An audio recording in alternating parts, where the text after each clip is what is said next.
Amen. So what I thought might be just a part or two left, every time I just do one reference. All right, we're going to go to Peter next. All right. We're getting closer and closer. We got some Peter, some John, and then maybe a little Revelation, and we'll be just about done. So this is the time we call the Afterburn. If you've got a comment or question, you're welcome to raise your hand. If you're on live stream, we've got Rob and Kurt manning the live stream desk. Rob will take the comments and questions to read out loud. Steve Waffle's got the microphone. He'll walk it around to whoever raises their hand. Okay? Let's try to make sure that, especially for you on the live stream, this is where it kind of gets a little, loose, I guess, sometimes where people just kind of get a little free to do whatever they want. Let's be under authority here correctly. Respect the authority of the leadership in the room. That's Kurt and Rob. And please understand that this is not an opportunity for you to argue with me online. It's not for you to argue with any other people online. If you have a comment or question that's about the teaching that's respectful, you can make that. If you want clarification, you can ask it. If I touched on 3 or 4 or other things that are sort of mentioned in the teaching but not necessarily about the teaching itself, please be patient or just go listen to the teachings that I recommended first, and then you can contact us if you still have questions. All right, who wants to go first? All right, Mr. Craig, go ahead. It's about the love and about the knowing those that serve. I think in tying it into like the love languages, we all kind of feel like we have a way that we can recognize love very easily when somebody is directly knows what our love language is and they can word that. And other times, I experience it myself a lot. It's almost like a handicap, and you're expected to be able to show somebody love in their language, but you're physically incapable of doing that. And I think a lot of times the hurt that people feel is directly related to they expect you to do something or act in a way that you're not capable of doing that. And I get that a lot too, and it's just a really difficult thing both ways, on both ends of that. It's hard. And the other thing about the fire that we light kind of has to be stewarded. Fires can either burn out of control or go out real quick if we're not there constantly. So it's a little more than lighting a fire. I think that we have to be stewards when we do that to see it all the way through. And maybe you got some thoughts. Amen. Thank you. I just want to clarify one thing. When it talks about when Craig said, things that you're not, capable of or whatever. You need to understand that there's 2 possibilities when you're dealing with a leadership person. If they're not behaving in a manner that you would prefer that they would behave, it's either A, it could be something that's broken or damaged in them, because remember, we're not perfect in the leadership, so they may not be capable of it, but it also could be that they're doing exactly what they should be and that you needed, you just didn't like it. So it could be either one. Don't just necessarily assume it's because they're not capable. You first need to ask, maybe it was what I needed, I just don't like it. Now, it could be either one, but don't just always go to the default, they're just not capable. Even though that may be it, but first examine whether or not it's you just not liking it, okay? Because if you trust that Abba put you under that leadership, even if it's given to you in a form you didn't like, it still may be exactly what you needed, even if you didn't need to hear it in that form or receive it in that form. Okay, it still was what you maybe needed to have. Because remember, if you react in an emotional way, a negative emotional way, you're hurt, you're offended, you're whatever it is, that's still something that needs to be worked on, because nobody should. Remember, we talked about a selfless person. This is another teaching that we did called Developing the Character of Yeshua. A selfless person cannot be offended, because there's no self there to be offended. So even if the person is broken and damaged and was harsh and did something that was maybe a little meaner spirited than you would have liked, you still should not have received it in a way that hurts so much, because you have to be able to get to a place where it shouldn't matter how it's delivered. Now, it should matter to the person delivering it as part of their growth, but it shouldn't negatively impact you. Okay? That's where we're ultimately trying to get to at some point. Okay? Remember, in a relationship, both are broken and damaged, both have their flaws, and both need to learn and work on things in each situation. Be careful that we're not always just pointing the finger at the other person. Well, they should have said it differently, or they should have done this. Well, maybe yes, maybe no, but still, why were you still impacted the way you were? You didn't have to receive it the way you did. Well, they didn't have to deliver it the way they did. Well, you're right, maybe they didn't. That still doesn't change the fact that you didn't have to receive it the way you did. So stop needing to fix everybody else because you can't, and do what you can, which is work on you. I mean, that's important, okay? And also to address, and I heard this in something I was watching the other day, you know, when we do things because we say we did it because we love somebody, if we're not doing it knowing what they feel is loving, what they're going to receive, you're doing it, it's still all about you. Well, I did this for you because I love you. Well, if it's not what they want, if that's not their language, that's not the way they receive, well then, you see, they're not going to receive it that way. Now, it's you selfishly trying to, impose, like if you know that your person that you're trying to express love to, I'll make this in some sort of very easy sort of terms. If say the wife says, I would love it if you bought me a flower, and you buy her a dozen. Well, but she only wanted a flower. And so she may think he doesn't listen. Or if she said, I'd like you to do this, and you do more, or you do less, or you do it differently, then you're thinking you're showing love. Okay? Now, they may appreciate that you did more, or they may not, but you have to know them. Okay? Getting gifts for someone when gifts is not their language is not going to help. Not getting gifts for someone who gifts is their language is not going to help. But I go over to him or her and I give them a hug and I give them a kiss. Well, that's great, but maybe you need to do something that's like a gift. And by the way, it doesn't mean you have to spend a lot of money, but there's something that you can do. You can make something, leave a note, something that's like a gift. Okay? But you have to know, by the way, if you ever do the love languages, let the person who your relationship is with, your spouse, let them know what you mean by what it looks like to you. The love language thing is great. It's called 5lovelanguages.com, whatever, with the number 5. But if their love language is physical touch or acts of service or words of affirmation or whatever it is, gifts or whatever, you need to know, though, what that looks like to them. You don't get to interpret what that looks like to them. Because let's say physical touch is not yours, but it's your spouse's, and you think in your mind, well, that only means sex. Well, it might not mean that. It may mean, could you just come over and give me put your hand on my shoulder, or kind of just, hold my hand when we're walking, or it could mean something that little thing might make all the difference. But in your mind, you're thinking, well, that's all they want is that kind of relationship. Well, let them define it for you. Don't you define it. When they say gifts, well, are they expecting like jewelry and rings and all that kind of stuff? Or does it maybe mean just taking the time to write a little note, leave it on the table and say, hey, I love you? Let them define these things. Don't you think you understand what that looks like to them. Okay? Because I know my mother-in-law who's passed, she used to say, well, my children know I love them, I cooked for them and I cleaned for them, but that wasn't their love language necessarily.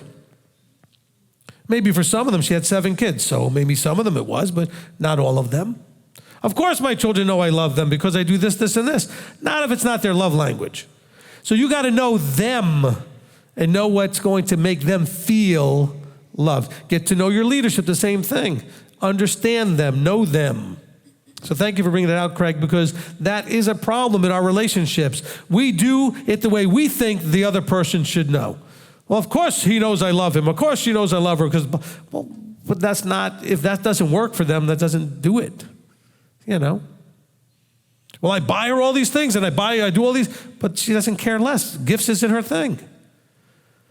If you would just clean your room or clean your office or do some acts of service or just help taking out the garbage, whatever, then maybe acts of service is the thing, or maybe words of appreciation. If you just went every time she cooked you a meal or did something and said, hey, I appreciate that. Thank you, sweetheart. Okay, maybe it's words of appreciation. Whatever it is, Give them what they need. By the way, that is exactly how we need to treat our Creator. What's his love language? Obedience. Trust. Okay?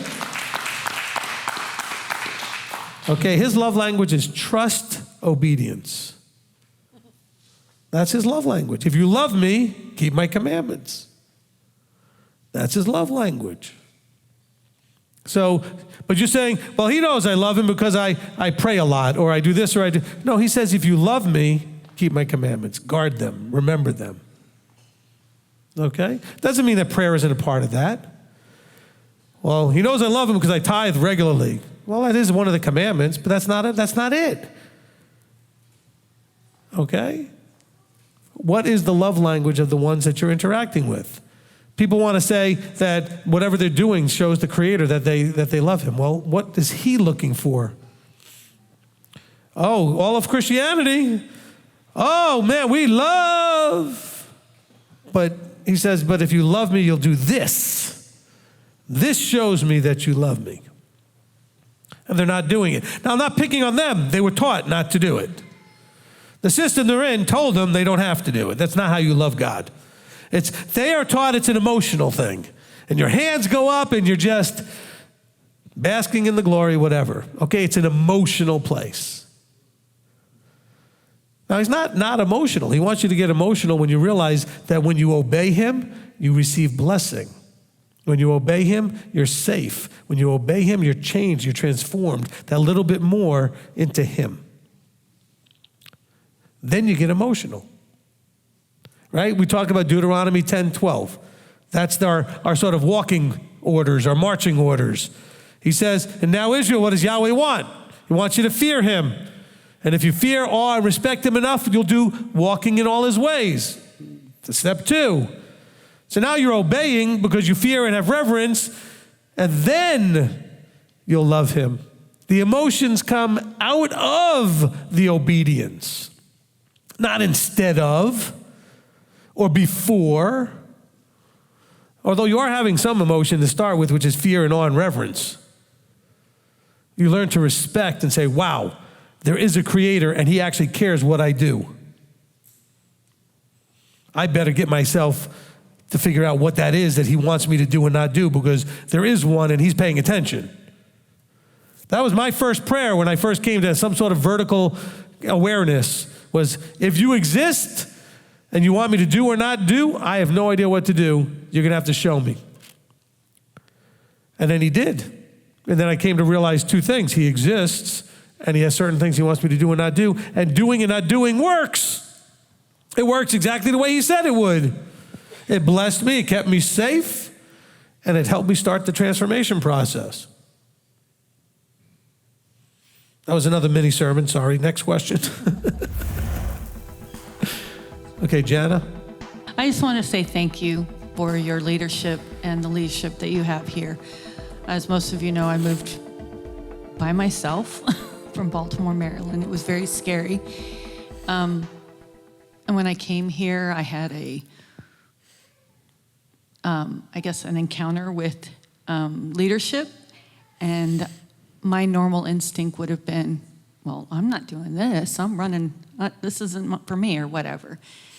And it took me a bit, and I had to, keep plugging away, but I had a conversation with Manny this past week, and it started with just a simple question about eating clean and what I need to do and be at work and stuff. And then for some reason I went to left field and we were just talking and sharing, and a situation happened at work and somebody said something nasty to me, and he was just like, why do you care? Who is this person? They're nobody. They're not nobody, but well, they're nobody to you in terms of there's no relationship. Right. Not that they are nobody, but right, in your life, there's no relationship. If you were doing, my argument was, well, I need to find out why. Why did he think I was this? Why did he think, and I didn't need to know that. And so that was such encouragement, and I really appreciate your word today. Was like, I feel like maybe you were hearing our conversation, but you were nowhere near it. So that just proves that Abba's working through you, and I'm very thankful for you and for the body and everyone here. So it's been great, and yes, honor your leadership. And yeah, it's going to get harsh. You've had to have some not severe, but serious conversations with me, and say, come on, you can do this, get up. And I appreciate that. So thank you. Amen. Appreciate that. But in those serious conversations, as you said at the end there, I always said, you can do this. I said, you're not doing it at the moment and you need to do it, but you can. You got to just decide you're going to get out there. And as soon as she did, by the way, she ended up getting the jobs that she needed and whatever else happened. I mean, you just got to get out there and do it. By the way, I'm also glad to hear that there are people in the staff that are sounding like me. So you're giving, that's good that Manny is giving some answers, and that's good, because that's discipleship, okay? That's discipleship. Look, and I get to do that even with my own children. When my daughter was watching some of those videos out there attacking me, she asked me the question, look, how do you not, doesn't this stuff upset you and this and that? And I had to say, no, I can't go there. I can't let that stuff affect me in a negative emotional way. It is what it is. It's there. But why do I have to own it in any way in terms of emotionally? If there are no haters out there for you, you aren't doing anything in a public way. Okay? I'm not saying you're not doing anything, but as soon as you start doing anything that people will know about, whether it's your family members, as soon as they start becoming aware that you're doing something, you're going to get the haters. If you're doing only everything quietly in a closet, nobody's going to hate on you, but you're not doing anything. Okay? But as soon as you live life and let your light so shine among men, you're going to get the haters. So you have to accept that as part of it. Look, Yeshua had plenty of haters. And he's the Messiah. Okay, who's next? Rabbi Tom? Thank you. From several of the comments that were made here and your replies to them, I couldn't help but think of Psalm 119, verse 165 in the KJV. It says, blessed are they who love thy Torah, for nothing shall offend them. So I learned decades ago that if I get offended by someone, maybe the first thing I should do is reassess where I stand with the Torah. Amen. Because the Torah is not just keep Shabbat, don't murder, don't steal, blah, blah, blah. But it also has, and you shall love your neighbor as yourself. But you should love your neighbor. Now, some of you don't feel like you have a whole lot of self-love. Some of you have too much self-love. But you should be loving your neighbor. But the thing is, it then comes to the fact that how do you get to the place where you can receive what should be received and not receive what shouldn't? Just because stuff is sent in your direction doesn't mean you have to receive it all. So if you were offended, you received something you shouldn't have received. That doesn't mean that shouldn't have been done. Whether it's done or not, you have no control over. How you respond, that's all on you. So people have said to me, are you going to do a rebuttal video to this or a rebuttal video to that? I'm like, no, probably not. Oh, why not? Because people want me to get out there but why?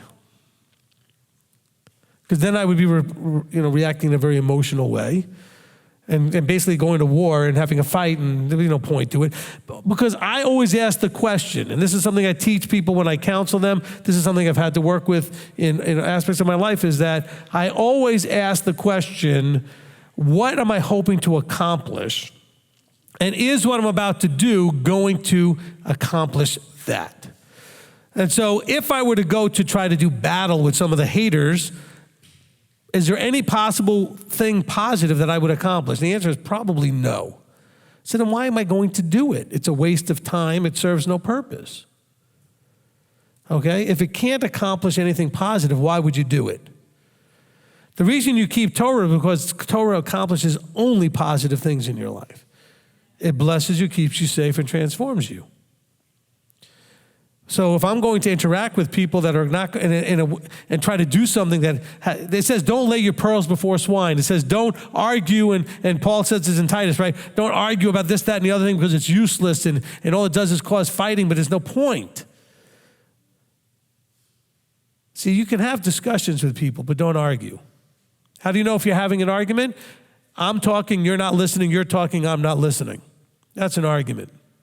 A discussion is you're talking and I'm thoughtfully considering what you're saying. And I'm talking and you're thoughtful. Maybe you don't agree, but you're at least thoughtfully considering. That's a discussion. But when you know the other person is only waiting to see, A, their turn to say something, and B, whatever you said so they could turn it against you so they know how to combat whatever you say, that's an argument. It's not a discussion. The person isn't actually sitting there and listening and saying, let me consider the merits of what was just said and maybe reconsider my position or whatever it is. And if I don't feel that it does that and I now want to share back, and that's a discussion. That could even be a positive debate. But an argument, nobody's listening. Each person is trying to impose their thought on the other person. There's an imposition happening. I'm trying to get you to hear me and do what I say and believe the way I believe, and I don't really care what you think. I just need you to be in line with me. That's an argument. Okay? In a discussion, I would like to share with you for consideration, and whether you agree with me or not is not irrelevant at all. I just want to make sure that I've shared with you something I think may be useful to you, and then it's up to you to do what you want with it. That's a discussion. Okay? In other words, in a discussion, I have no interest emotionally on what you do with what I give you. I just feel like I should. It's because I feel that's something that could help you or you can need or whatever it is, and then it's up to you what you do with it. In an argument, I'm needing to win and impose and have you come to my side on the argument. I care about the result. Emotionally, I'm invested in that result, which is why people that are overly strong in their, whatever their pet issue is, that's all they want to talk about, and they will argue with you to death because they need you to agree with them. They're not just saying, hey, by the way, have you considered whatever this thing is that's their pet issue? Okay? Because people share with me those things all the time, and I'll say, yeah, I've thought about it, I've considered, I'm not interested.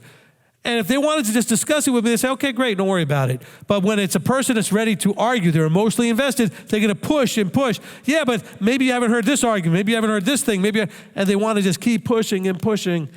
They're not listening to me, they're not caring about me. It was caring enough to offer it to me initially. But then when I said, that's okay, I'm not interested. All right? I've got people out there do that with calendars all the time. Nature of the Godhead, whatever it is, shape of the earth, it doesn't matter whether I should eat meat or not, okay? I don't mind the discussion initially, and if I tell you, look, it's something I've already looked at and considered, that should be enough. Not for you to say, well, but you haven't heard this argument. It's not an argument. Excuse me. All that information's out there. If I feel motivated, that's something I need, I can go get it. You put the thought in my head, and I decided I'm happy where I'm at. That doesn't make me right, by the way. It just means that you should respect that. Okay? And some of you, when you come to counsel, have heard that from me. Look, this is what I'm going to share with you. Now you got to do what you want with it. And what you do, if it blows up in your face, or if you don't do it, or if I tell you, look, if you keep going down this path, you're going to end up over here, and you keep going and you end up over there. I don't want to sound callous. I don't care. I love you, I care, but I can't allow myself to feel all that pain and suffering counseling so many people and watching so many people do dumb stuff that puts them in dumb places. I would be a wreck, right? So I have to be in a place that's somewhat insulated from that, where I say, look, I've given you everything I can, now it's in your hands. And if you choose to not do and you choose to go wherever you go and it blows up in your face, I'm not going to get emotional about it. I can't. Or I would be miserable all the time. Because people generally don't listen. They don't. You see that all throughout Scripture. Even Yeshua said, look, when I return, am I going to find faith? In other words, am I going to find people that trust me and listen? That's what he means by that. Am I going to find people that actually trust and listen? That's Shema, hear and do, but it comes from a place of trust. Shema Yisrael, trust what you hear and do it. Actually, I don't think I've ever said it that way before. I like that. Okay? Trust what you hear, and because you trust it, do it. Okay? When you hear me and you don't do it, it's because you don't trust me. That's okay. That's you. I'm not here to force anybody to trust me. But if you come for counsel, why would you come for counsel if you don't trust me? Whoever the person you're going to. If you go to someone, if you don't trust them, why do you go? This is Deuteronomy 17. You go to the leadership and they tell you what to do. Well, you shouldn't have gone if you weren't ready to do what they say. So you better do what they say. Otherwise, don't go. Otherwise, you're just taking an opinion poll. Don't involve me in your opinion polls. I take a lot of seriousness in what I offer in terms of counsel. Okay, I don't want to be a part of an opinion poll. Because I'm going to pour prayerfully, by prayerfully meaning I'm going to be as openly in a vertical alignment as I can, answering whatever you have, to make sure that I feel like I'm answering the way he wants it answered, knowing full well that if you do it, I'm responsible because I gave it to you. I have a burden in that if you do what I counsel. I hate to think that I'm just throwing it out there as part of an opinion poll. Okay? If you're taking an opinion poll, just tell me, hey, I'm just trying to get you, I just want to hear your opinion on something. I'm getting some opinions from other leaders. And then I could at least choose to say yes or no, whether or not I want to be a part of an opinion poll. Okay? Because I'm not giving you an opinion. I'm giving you counsel. It's different. Okay, do you understand the difference? Because in counsel, I'm responsible. I have a responsibility in what you are given from me. I own a piece of that. And if you do what I counsel you to do, I own a piece of that. And if it's wrong, I own a double judgment. So I don't like to give opinions. Well, where do you stand on this and how do you feel about that? If you have a problem with something, come to me, I'll give you counsel about it. Does that make sense? Well, how come you don't have a statement of beliefs on your website? Because I don't think I can express in a bullet point anything that anybody needs to know about the things that normally they don't want to ask about. What bullet point am I going to give them about grace or about the nature of the Godhead? You know, we were planning on, and maybe we'll do it someday, I was going to make a statement of beliefs that says our belief about the nature of the Godhead and then have, do you know the Father and the Son, and a link, and then they can go there. Our belief about grace, and here's a link to Search for the Doctrine of Grace. Our belief about salvation, here's Are You Saved? Our belief about covenant, are you covenanted? Because after listening to 55 parts of Are You Covenanted, what am I going to put in a bullet point? Or 17 parts of Are You Saved, or whatever it is, how many hours it is, 8, 7, whatever, it's a lot of parts. I mean, or Father and the Son is like 11 parts. How am I going to make that into like one sentence or two sentences? I mean, I could, but to the person who has not heard all that, they're not going to understand what I'm saying when I say grace is merited favor. Like, what? Some of you just heard that online are going to be freaking out. What do you mean it's merited favor? It's unmerited favor. I was told that in church all my life. It's unmerited favor. Well, I'm sorry, but I don't think that's actually correct. But you have to listen open-mindedly to 17 hours to figure that out. Okay? Or whatever grace was. I don't know. Grace wasn't 17 parts. What was it? Anybody know? 14? Okay? So how is that helping anybody for me to explain the Father and the Son stuff in like a bullet point? Can't do it. Because I've had people come to our site, send me an email and say, well, I went to your site, noticed you didn't have a statement of beliefs, so adios, we're not interested in your ministry. I was like, I have a statement of beliefs. All 500 teachings that are on our website is my statement of what I believe.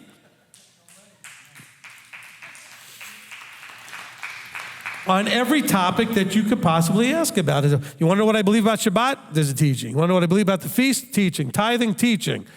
Prayer? Teaching. Spirit, the Holy Spirit? Teaching. Right? Everything that's why we do the teachings we do. So that when anybody calls up and they talk to Manny, they talk to David, they talk to Stacia, they talk to Evie, talk to whoever answers the phone, and the person mentions something, they can say, have you listened to this yet? And the answer should always be, if the answer is no, he says, great, go listen to it first, and then if you still have questions, call us back. Because even if you talk to me, I do that. I don't answer questions that you haven't listened to the teaching yet for if the teaching is going to really do a better job of giving the answer, because instead of giving you a 3-minute answer, you need a 17-hour answer.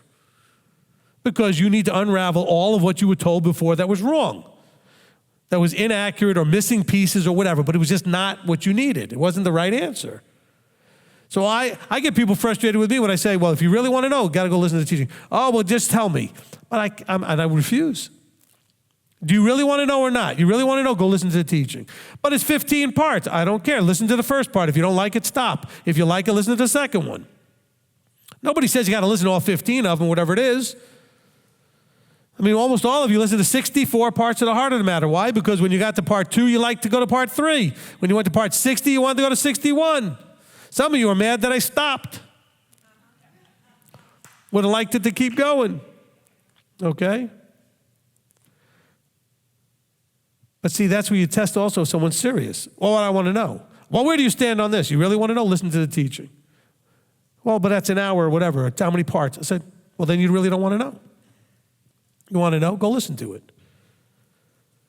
But they're not used to teachers like me, because there aren't a whole lot that do what I do, which is to just put their beliefs into teachings. They teach stuff that's interesting sometimes, or that's whatever. This is what I believe about darkness and light. This is what I believe about covenant. That's what you're being taught. We're on part 12 of darkness and light. I could not have explained to you darkness and light in a couple of bullet points or a sentence. Now, I do quote certain things like saying, well, darkness is a natural state at the beginning. It's a place. But even that's, let's see, 1, 2, 3, 4, 5, 6, 7. 7 bullet points for darkness. I got another 5 or 6 for light. That's still not 1 or 2 sentences. So how can we do a statement of beliefs that way? By the way, you need to do the same thing. Don't answer people's questions that could be answered and should be answered by a teaching. If you are my students, whatever that relationship might look like, then point them to the teacher or the teaching until you're ready to the 4th level of understanding what I talk about 4 levels. I'm not talking about Pardes, which is Peshat, Remez, Drashas. I'm talking about that you understand it, so that you can do it, so you can defend it, so you can teach it. That 4 levels. Don't you start teaching it till you can do all 3 of the previous things. You must understand it. You must be doing it. You must be able to defend. Defend means when they throw all that other Pauline, twisted scripture stuff at you, you should know how to answer those things. Then you should be able to teach it. Otherwise, point them to the teaching.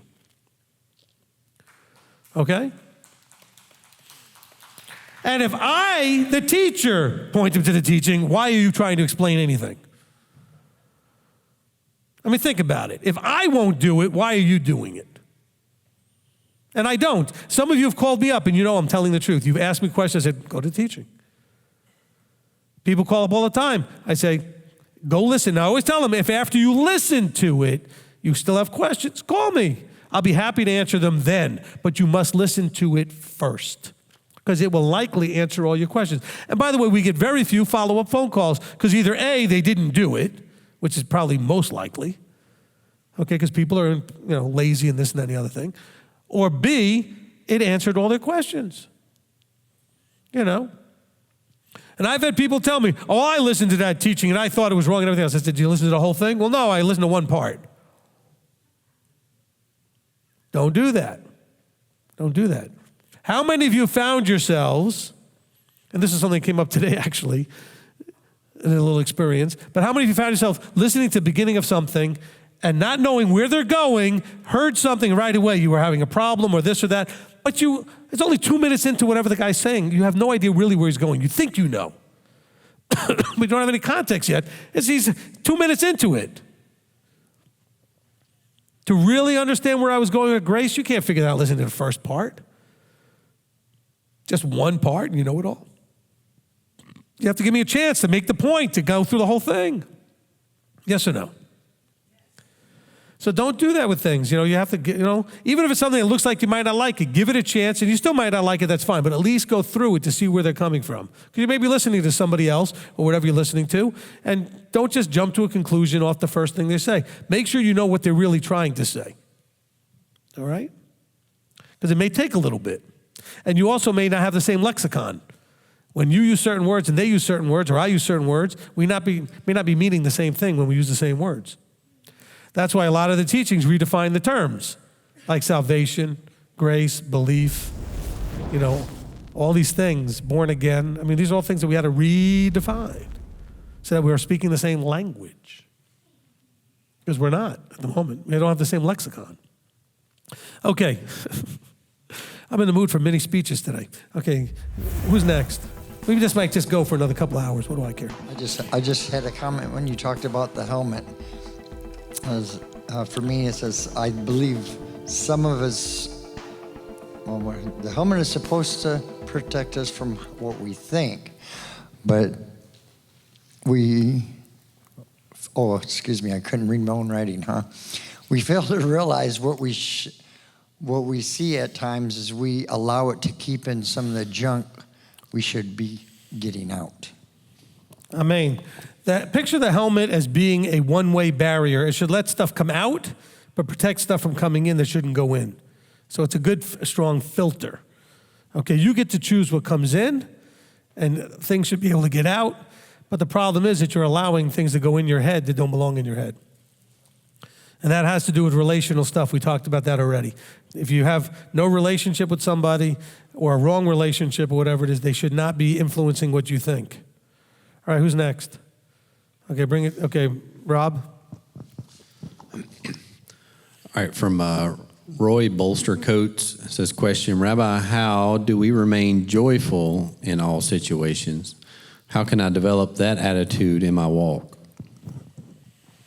Look, I already said this, but I guess I'll repackage it for Roy. And by the way, Roy's over there in the UK, basically up there in Ireland. So isn't that Roy up in Ireland? Awesome. Your emotional state is purely your choice. It's hard to understand that. Okay? You can be any emotional state at any moment, regardless of what's happening around you. It's totally up to you. It doesn't feel like that because we're still immature in our emotional growth. So we feel like people make us angry, make us happy, make us this, make us that. No, it's a choice. You have chosen that certain things you respond with happy. Certain things you respond with anger. Certain things you respond with depression. Certain things you respond with joy, whatever. But you've chosen those patterns of reaction and response. You have to recognize that you have the power to make different choices. He says, rejoice always. Well, how do you do that? You just do it. But see, it's hard because you've got a pattern of emotional responses, patterned behavioral response. You know, all of us probably understand the Pavlovian thing, right? You know, ring a bell, give food, ring a bell, give food. You ring a bell, they're expecting food. The animal actually starts to salivate expecting food because the bell now gets connected with the food. You've gotten these ingrained responses. Something happens in your sensory, whatever your sensory field is, like, you hear it, you see it, you're aware of something happening. You already have practiced a response to that thing. You'll ignore it, you'll respond to it, and if you respond to it, you've chosen that you'll respond with joy, anger, curiosity, indifference. You have chosen a patterned response to whatever it is comes into your experience field. By field meaning something that you're now aware of. You're walking around or you're sitting around and all of a sudden you see or hear or smell or whatever. It could be, because even a smell you can respond, okay? It could be anything that comes into your experience field that you're now aware of, into your awareness, and now you, over a lifetime, have developed a patterned response. That is autopiloted, so you can't even control it unless you consciously control you. But the thing is, you spend most of your life out of control. Well, I shouldn't say it that way. You're under the control of the autopilots, the things that you have put in there, the programs you've allowed to be written in your life. This happens, this is my response. Okay? We have that with, for example, the infrared sensors on lights, where you walk in a room, it senses motion, like a motion sensor, and a light goes on. The device was programmed to sense motion and turn on. You've programmed yourself that when you sense something, that you're going to have a light turn on, or get angry, or upset, or depressed, or happy, or joyful, or excited, or fearful, or whatever it is. And so you've lost control because you've given that control over to the programming that you put in place, or you've allowed others to put in place. And so we have to reprogram ourselves. You've been programmed, mostly by yourself. Okay, choices you made when you really weren't qualified to make those choices because you were very young and had experiences, and you started making connections that this equals joy, this equals pain, this equals pleasure, this equals fear, this equals hurt. And that programming is still running in the background at all times in your life. So Roy, you need deprogramming. You need to recognize the programming and actively reprogram. Now we may have some courses on how to do that, okay? I'll give you one technique that will help. All right, here's a technique that will help, but I want to tell you up front, it will absolutely not work if you don't do it. Okay? And you can't do it once. It took years to get you programmed the way you are. It's going to take a while to unprogram you. So in a situation, I'm going to give you this technique, okay? In a situation that happens, and you just experienced it, and you responded or reacted emotionally in a way that you wish you hadn't, but you're already there, but now you've calmed down and you recognize, wow, that person, we use the word triggered, right? Triggered a response. So what do you want to do? You've practiced that response your whole life. So how do you fix it? You got to practice responding in a different way. Well, how do you do that? Because when the thing happens, it triggers. You do it when it's not happening by going and sitting in a quiet enough place, replaying the event in your head exactly the way it happened, as vividly as you can, with all the sounds, smells, and everything else. And when it happens, now picture yourself responding the way you should have. Should have being subjective to what you think you should have done, okay? And the more you can practice that, it's easiest to do right after something happens. I mean, once you calm down, of course, and you can recognize, because then you remember, your memory of what just happened is clearest. I mean, if you're going to remember something that happened 5 years ago, you won't have it as clear. But anything that you can remember clearly that you wish you would have responded differently, but you went into that auto trigger, and we call it pushing buttons. Oh, my wife, oh, my husband, oh, they push my button. Oh, my kids, they push my button. My mother pushes my button. Whoever it is, right? They come over because you have an autoplay that they just go, boom. And whenever they say boom, you know how to do it. If you wanted to pop somebody's cork that you know real well, you could pop it anytime you want. Can't you?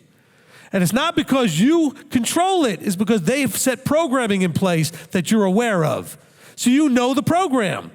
If you say A or do A, you know you're going to get a set response. You're going to get a loving, joyful response, or you're going to get a panicked, freaked out response, or you might get anger and screaming. You can get whatever you want because you know the programming. That's what screws up marriages. You guys know the programming, but you're using the wrong parts of the programming. You should know what gets the loving response and focus on that instead of pushing the other button. Okay? That's the button that's bright red and has a plastic over it and should never be opened. Okay? Some of you are all picturing like baby Groot and saying, don't push that button. He goes, oh, no, don't push that button. Others of you are like, I don't watch those movies. Some of you are freaking out going, Rabbi watches those movies? All you hyper-conservative, freaked out, panicky people, relax. Okay? Now, stop judging. But now understand, I just pushed a button for some people.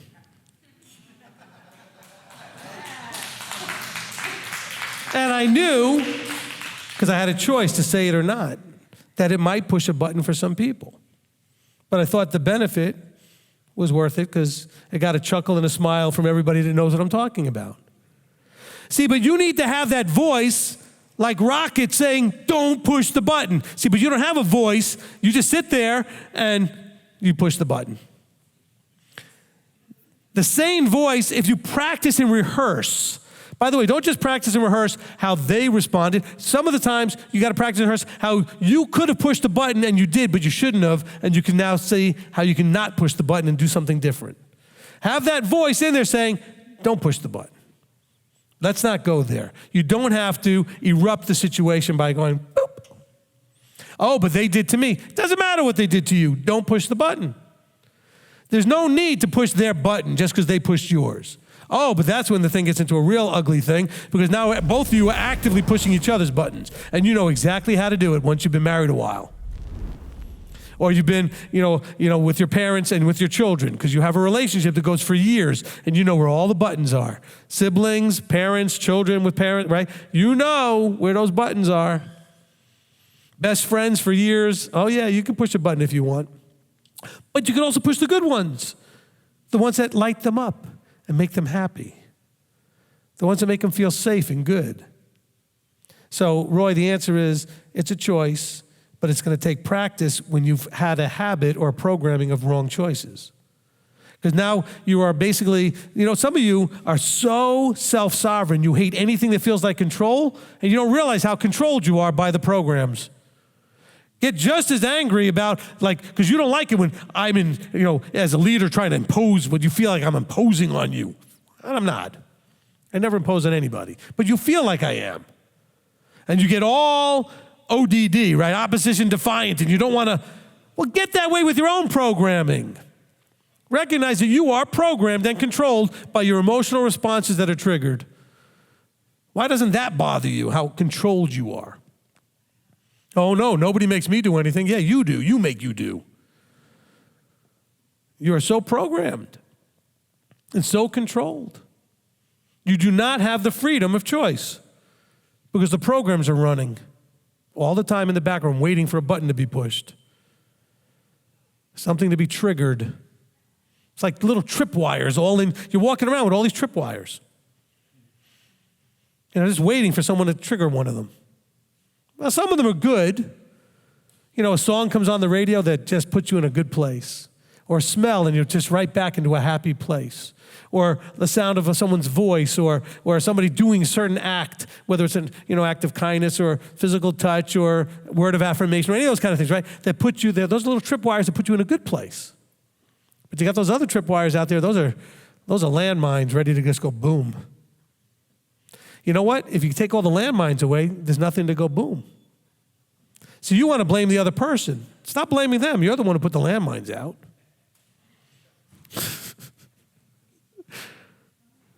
Take the landmines away. Take the little tripwires out there. How mean of you to let those tripwires out there where people can trigger them all the time. You selfish person, you. What was that? You sickos. Manny likes that one. I mean, the you sicko thing is a whole different thing. Look up that in Focus. All right? But, shame on you for putting all those wires out there, and then you get mad at them for tripping it. There's no wires, nothing to trip. There's nothing to get mad at. They could try it all they want to trigger you, and you just sit there going, hey, it's okay. Let's just relax, calm down, deal with it in some other way. My children will tell you, that I do, and you guys know this. I mean, I've been open about the fact that, one of my issues is I can have my anger triggered. But they will tell you that if it ever happens, I very quickly go over and apologize, and I own, no matter what they did to trip it, I own that I shouldn't have allowed it to make me that angry. You have to own that no matter what the other person did, you allowed yourself to trigger. But they did. No, stop what they did. What they did didn't force you to respond. You could have responded in lots of different ways. The programming forced you to respond. You've chosen a pattern of behavior that forced you to respond. But, not but. Stop the but. See, I'm triggering a bunch of you right now. Okay, just knock that off. Own it. You did not have to respond that way. That's why I always apologize if I get triggered, because no matter whether I was right in whatever way I think in my head I was right, as soon as I got triggered, I was wrong. I allowed myself to be controlled and trigger. That's what Moses did. Moses got triggered and smacked that rock. He didn't have to. Oh, but those people, so what? Oh, listen, I can relate. I deal with those people every day. It's called the body. And I can understand why he could lose his temper. It still doesn't have to happen, though. Okay? And so Abba's looking for us to gain control so we're not triggered. And we won't just go into auto response by the programming. Now, if it wasn't Shabbat, I'd have to charge you for all that. Because that was more value than you would get from most motivational speakers. Now, I'm teasing. Take everything I just said as invaluable. If you could take that and start understanding it and make a decision to fix all that, you will be what Roy was asking. You could be rejoicing all the time. But you can't do it till you deal with all of the programming, all of the triggers that are there that you allowed to make it impossible for you to be happy all the time. I've talked to people, and I've said to them, when I've tried to admonish them about certain behavior patterns and reactions, and they get all mad at me, I said, look, you don't understand. My heart aches for you because you're miserable. What do you mean I'm miserable? Everything bothers you. Everything that everybody does, you have too many tripwires. Not even like one or two. You got like dozens of them out there. Everything triggers you. How could that be enjoyable to live with constantly being triggered and always upset and everything? You got to release stuff. Remember, I talked about own it, fix it. The hardest part is the third part. You got to let stuff go. You know? Okay? Some guy wrote a book. I haven't read it yet, but the title intrigued me. It's a subtle art of not giving a bleep. Okay? No, you laugh, but in the book, supposedly what he talks about is recognizing that you should care deeply about only some things. And you should be able to choose what you care about. The problem is that we care about everything. Everything affects us. Everything involves us. We care way too much about a bunch of stuff we shouldn't give a bleep about, so to speak. Okay? But it's an art to recognize what you should and shouldn't be that emotional about. Okay? A guy wrote another book called Everything is Bleeped, and then the subtitle is A Book of Hope. I just love the titles. I'm sure there's going to be lots of curse words and everything in the book or whatever. I'm not excited about that per se. I just love because I'm trying to help people understand how to deal with the world and its stuff and your stuff. And so that book came up as one of the motivational, deprogramming type books to recognize that you got to learn how to release stuff. And not only that, but you know what? There's a lot of stuff going on in there that you don't need to touch. I'm here, let's say over in that corner of the room, like there where Rabbi Tom and Kathy is, maybe a conversation's happening and stuff's going on, and I hear something, and I'm like, then I could realize, you know what? I could involve myself based on what I just heard, or I could just realize it's okay for me not to even bother. It's their thing. It doesn't necessarily, if they want to involve me, they'll come over here, and I could just move on. Probably I misheard anyway, out of context, a little piece I heard anyway. And I'm not saying that they were the ones having the conversation, but I'm saying that far away, because you guys can picture in this room, that's a good, 50 feet away, okay? So, it's not like it's right in my face and it's somebody's talking around me. I could choose or not choose to go get involved or not.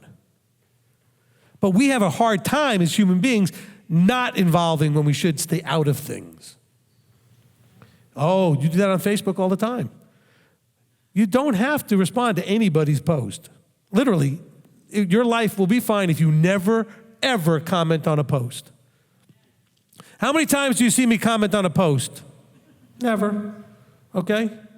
I used to address certain things, like to answer a question. I haven't even done that in probably almost a year or something, maybe a year or so. You never see me. Why? Because it's not necessary. You don't have to put hearts and thumbs ups, and you don't have to respond whatsoever to anybody's post. And here's the other thing. You don't have to be offended because nobody responded to your post, or you only got 3 likes. Why does anybody need to respond to your post? Why do you even post? Really, I don't post. Why do you even post? I'm not saying it's wrong. I don't get it. I don't need to post. That's the whole point, okay? You have to be much more selective of how you interact with the world, with the people, with everything. How do you interact with it? And recognize you have full power and full authority to choose. All right, next question. I'm like giving 30-minute answers to every question. Okay, I'm going to group this one kind of together. Several people is asking. So, and mainly Olivier and Janet Hoffman, Rabbi, chapter 5, verse 19. Could you please elaborate on the meaning of quench the spirit? Somebody else is wanting to know, what does that look like? No, I'm not going to open that now. And there's a reason I went through that pretty quick. I didn't want to get into all the details of every one of those verses. I don't want to open up that door and talk about that. Look, well, okay, I can answer it quickly now that I'm thinking about it. All right? I was just wondering if I could do it. Look, quench the spirit is, again, do not get to the point where the Ruach or the intrinsic nature of the Father is trying to lead you in a direction, trying to work with you and all the things that have happened in this chapter up to this point, and you decide to ignore it. And ignoring it basically is quenching it, okay? It's simple as that. It's not a complicated thing when it talks about quenching the spirit. Don't turn it into what Christianity taught you and make it into this ethereal, ooey gooey, whatever it is. Look, he says, now brothers, this is brothers, covenanted people. We read from chapter 1, right? Those who were of the Thessalonians that were involved in covenant, etc. He said, do all of this stuff, and he's talking about how we treat the leadership and everything else. He said, look, encourage each other, and if you don't do all these things that Yahweh intended for you, that Messiah intended for you, then you're quenching the spirit. In other words, what does quenching something mean? If there's a fire, how do you quench it? You put it out. You pour water on it, you cut off its oxygen, whatever. You're quenching the fire. So if the spirit is the small voice, you're trying to talk to you and you keep ignoring it, basically you're shutting it out. Simple, okay? Let's not make it anything bigger than that. All right? Don't turn it into one of those word of this and word of that and blah, blah, that's the spirit. No, simple. He's told you what to do, and you're ignoring him, so you're quenching the spirit. You're shutting that voice down. Okay? That voice is not the voice where you're getting a word of knowledge, a word of this, a word of that. That voice is, don't eat that, keep this day, don't keep that day, don't steal. That's the voice. Okay? The voice of Torah, the voice of Yeshua, the voice of the truth, the word, the light, etc. Go. Next question. Okay, follow on that one. I was going to explain it to him, but I think we have a lot of new people on here. The next verse, verse 20, says, do not despise prophecies. Is this prophecies in the Tanakh or future prophecies? All right, let's be careful. Okay, see, these are all verses I didn't want to get into too much, but I think that I'm realizing now they were simpler than I may have thought before, just because I didn't want to get distracted from the point of the teaching. What is a prophet? One who speaks the word with authority. Okay, so he's saying, look, if somebody's speaking the word with authority, prove them. Remember, because you have false prophets, and we're told if what the prophet says, in other words, someone who's speaking the word with authority and what they say doesn't work or doesn't come true, they're false. If what they say does come true, but is being used to lead you away from Torah, Yeshua, Yahweh, etc., then they're false. So he's simply saying, look, don't despise prophecies, because if they're true and it's a real prophet, in other words, someone who's speaking the word with authority, you need to honor that. It goes back to the verse when he says to hold in highest regard. Those are people those who are laborers among you are prophets to a certain degree. They are speaking the word with authority. That's a part of the hats that they wear. Okay? But we're still trying to filter through the words of Christianity. Because we've got a lot of people out there claiming that they're prophets and prophesying all this other junk and stuff, and it's not happening, it's not working, and it's all wrong. So, yes, it could be talking about the old stuff, but he wouldn't say prove them all if it's the old stuff. Because there's nothing you could do to prove them. Either they're going to happen or they're not, or they already happened or they didn't. Now, you could go through that process if you're brand new and say, well, there was a lot of stuff that was prophesied in Scripture, and look, it happened. Okay. And some of it hasn't happened yet. But I think he is talking about when those who work among you and those that you're supposed to be interacting with, and when you're encouraging each other and you're holding in regard and everything else, and they're speaking with authority, don't just trust anybody speaking in authority, prove them.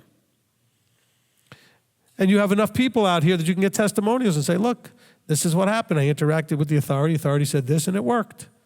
Or it didn't work, or whatever. Okay? Now, I would tend to believe them when they say it worked, because there's no reason for them to say it worked if it didn't. I wouldn't necessarily just trust one witness that it didn't work, because they may be filtering through and negative emotion towards that leader. Did that make sense? I'm not saying don't believe anybody. I'm saying, but take the people who say it didn't work with a grain of salt. The ones who said it did work, what's their agenda to say it worked if it didn't? Why would they say it worked if it didn't?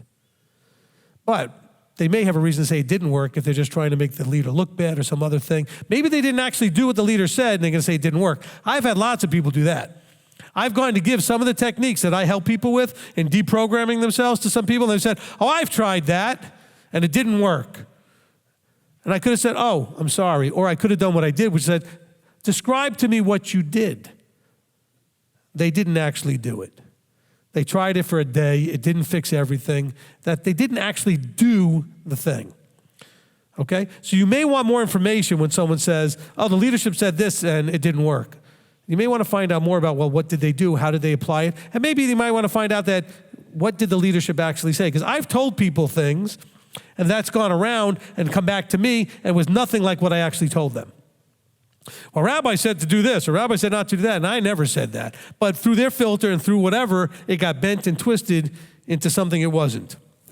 So be careful with the negative ones. You probably can believe the positive ones. Does that make sense? Okay? Now, some of you say, well, of course you'd like the people to do it that way. I'm just saying, think about the possibility of an agenda. There's really no agenda for someone to say something worked. But there could be an agenda to say something didn't. Okay? So just be aware of that. Okay, next question. Okay, from Olivier and Janet Hoffman, chapter 5, verse 13.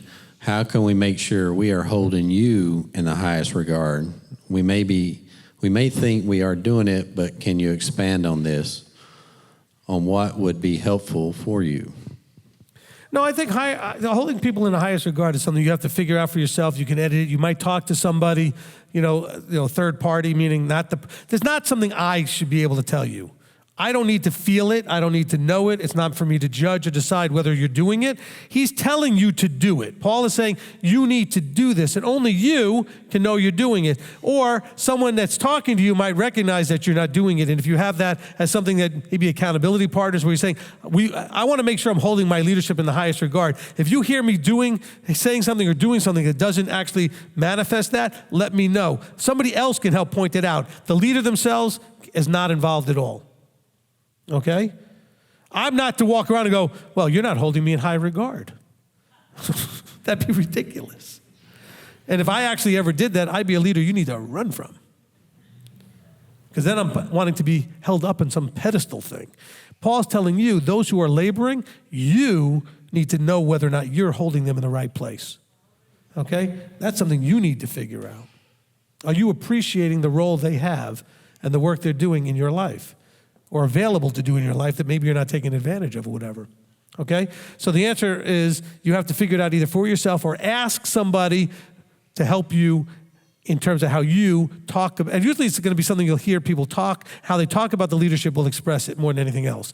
Or if the person knows that the leadership has been counseling you, and then you talk to somebody about it and they recognize that you're not doing what you were counseled to do, you're obviously not holding them in a very high regard. And if you're editing yourself, think about it when you come to leadership. How do you treat them? How do you respond to them? How do you talk to other people about them? How do you handle when they give you something to do or not do? Okay? You need to think of it as if it's coming from Messiah himself.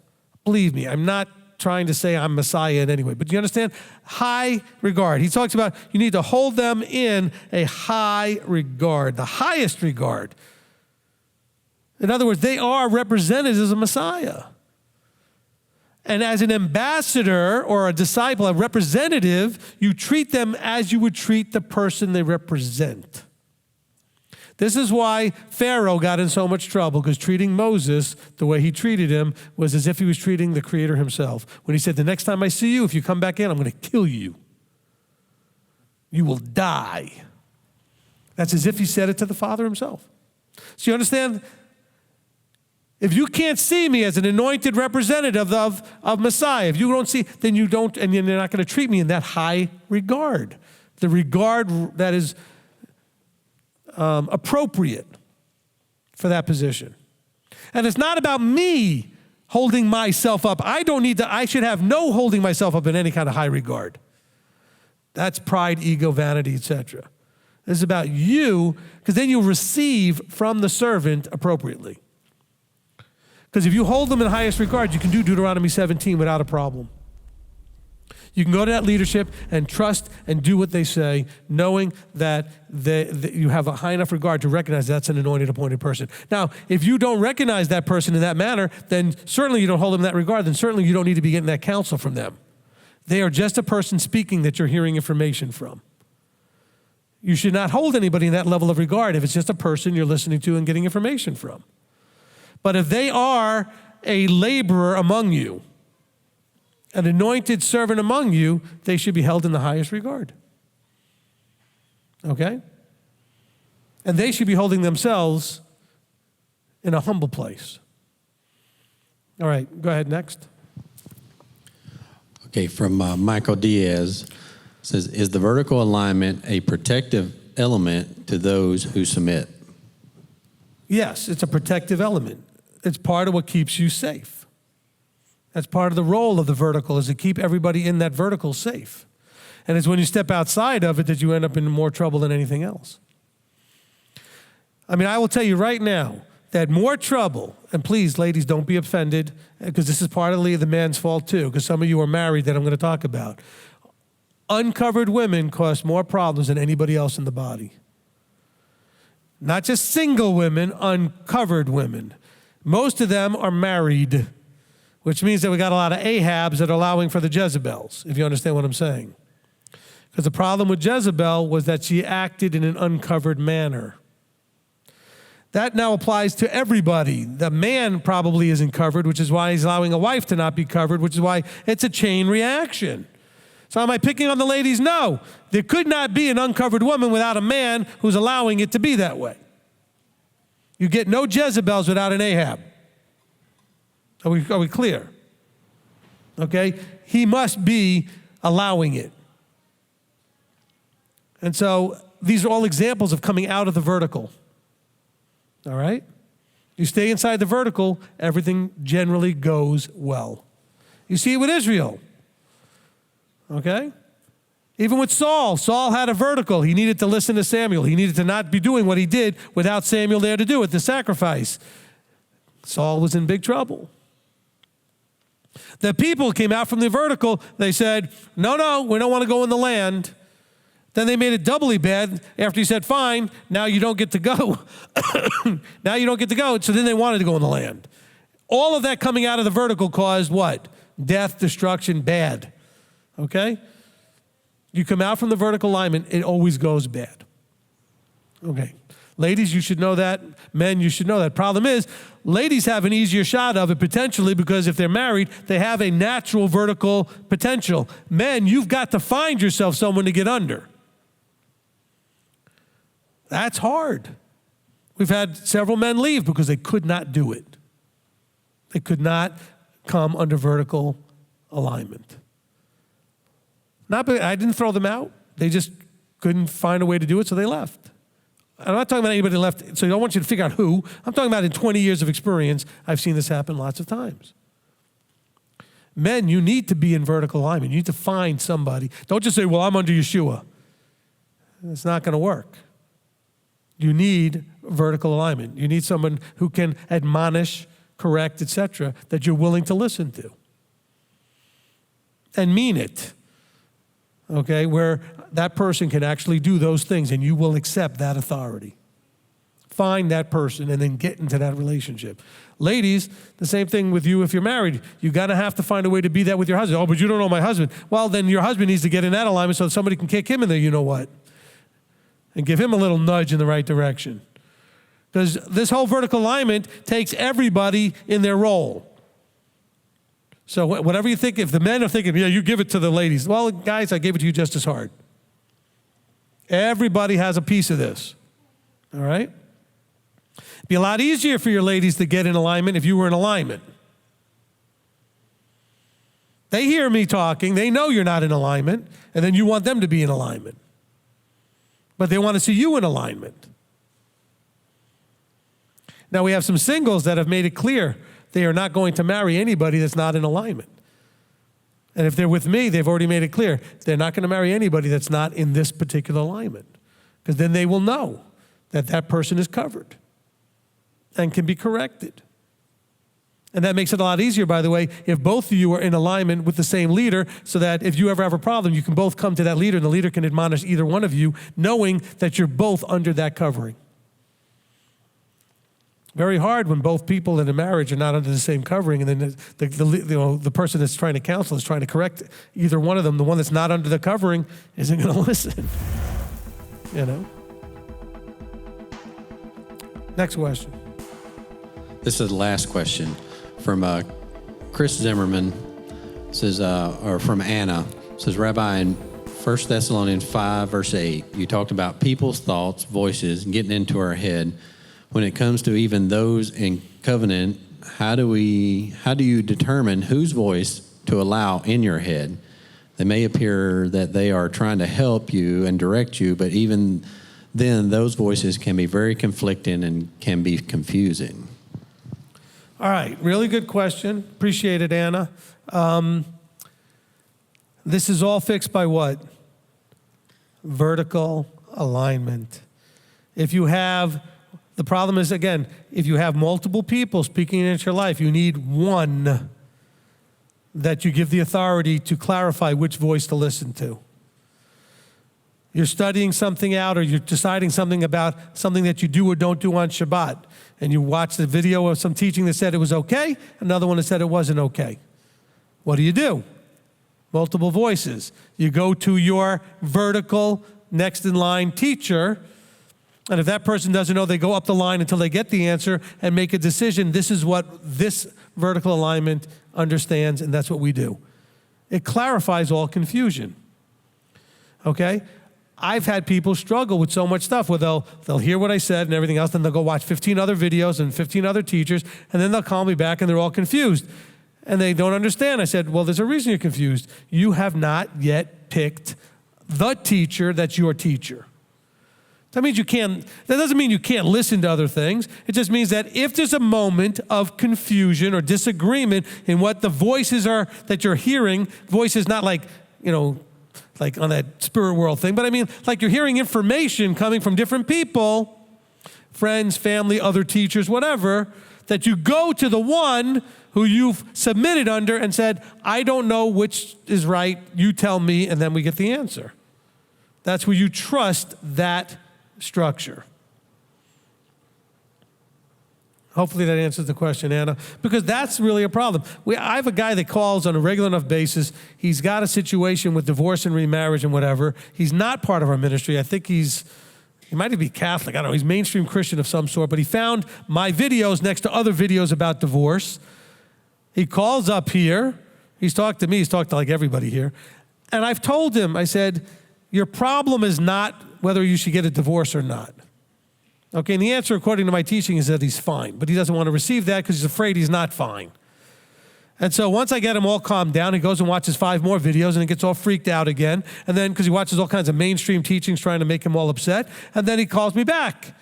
And I had to tell him after the second or third phone call, I said, look, your problem is not the teachings you're listening to. The problem is you don't have anybody to make that decision for you. You do not have a teacher that's the teacher that when you're confused, you go to and you allow that person to help you make that decision. Okay?